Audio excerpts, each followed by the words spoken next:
Hey, what's up, folks? I just wanted to record this quick video on color and the energy of colors.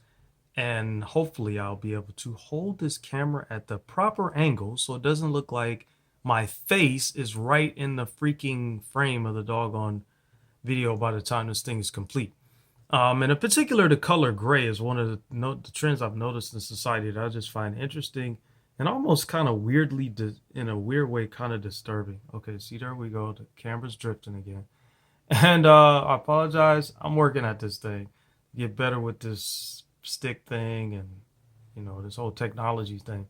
So yeah, I noticed that, like when I watch home improvement shows, that's really the main color that they use nowadays. Gray tile in the shower. They use gray flooring. It's a lot of times they're using gray cabinets. I even see like cars that I like Audi and BMW and that gray.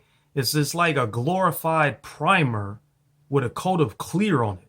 And I'm just like, really? Who made the choice that that was like the end thing, and that's like the coolest color around. I just really do not get it because colors are energy.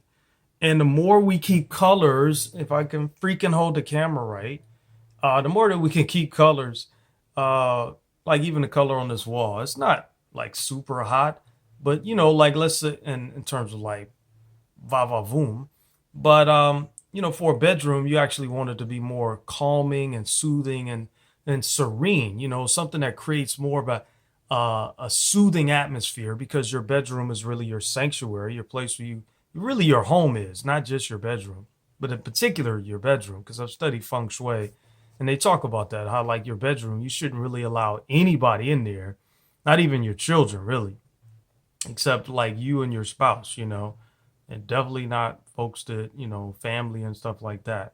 So anyway, it's really about the way it looks to as it shows up for me is that you want to be really mindful of the colors that you're choosing because colors do affect our mood.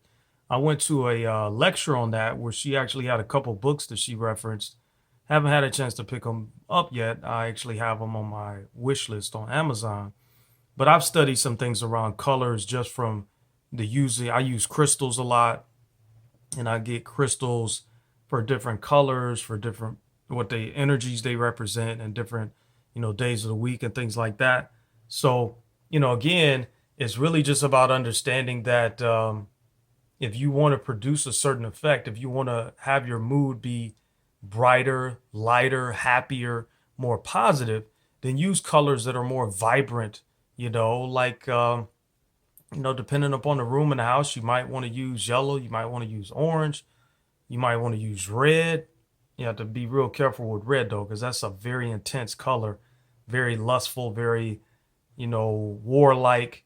And that's actually the color that's in the logos of a lot of fast food joints, if you notice that, because they want you in and they want you out. They want you spending money, but they want you in and out, i.e., fast food.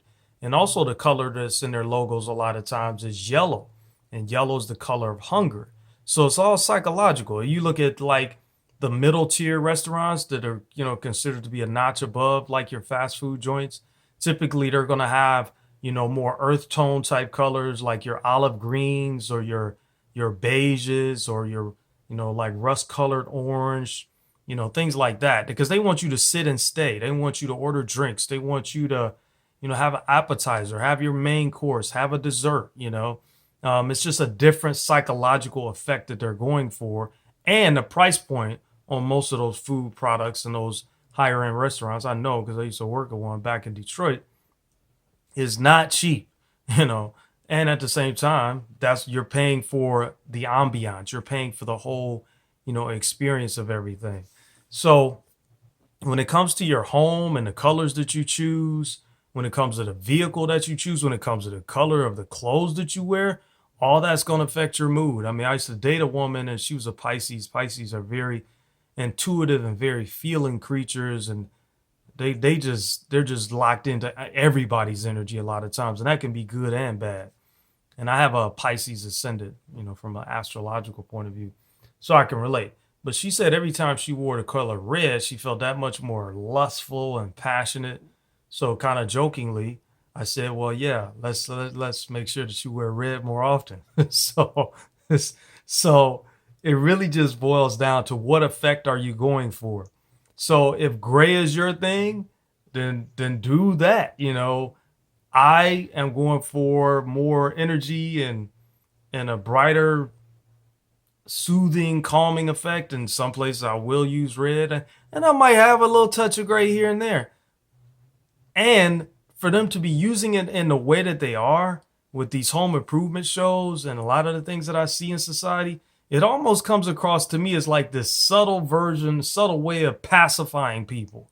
So, and I'm not into that. So anyway, just wanted to record this quick video on the importance of color energy and choosing the colors in your space powerfully when it comes to the clothes you wear, your home environment, the car that you drive. Even they even talked about that, how cars that are like sports cars, if the color is red, they tend to get tickets more because the psychological imprint, like let's say from the officer's point of view, is that if you're driving a car that looks that good and the color is red, you must be going fast. I mean, that's just me saying that off the top of my dome. I'm not saying that's actually what they say, but I had a red car that was kind of in that sports car mode, and I was fortunate enough. I mean, granted, it wasn't like a Lamborghini or anything like that, but it just still speaks to the fact that colors are energy. So choose wisely, right? And pick up a book or two on the colors and color energy and what they represent, and you'd be surprised. So hope you found some value in this video. If you did, feel free to give me a like and subscribe and or comment down low. And thanks so much for taking the time to check out my channel and check out some of my other content. I got more information coming. Thank you and have a great evening.